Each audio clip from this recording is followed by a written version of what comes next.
आदिवासी भागातील शेतकरी युवक आणि महिलांना रोजगार व स्वयंरोजगारास चालना देण्यासाठी आदिवासी विकास विभागामार्फत विविध उपक्रम राबवले जातात.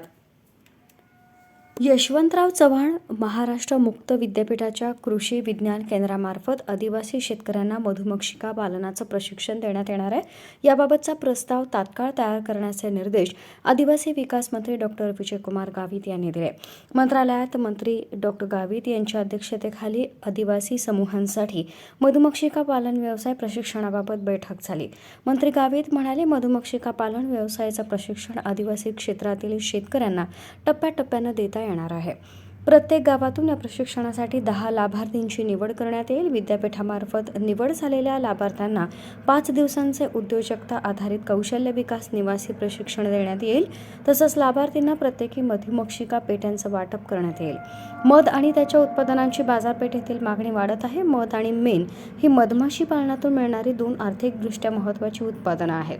मधमाशी विविध प्रकारच्या वनस्पतींचे परागीभवन करीत असतात.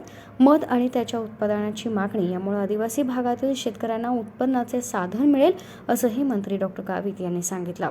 डॉक्टर तुकाराम निकम यांच्या इस्रायलची सदाहरित मधुक्रांती या पुस्तकाचं प्रकाशन डॉक्टर गावित यांच्या हस्ते यावेळी करण्यात आलं.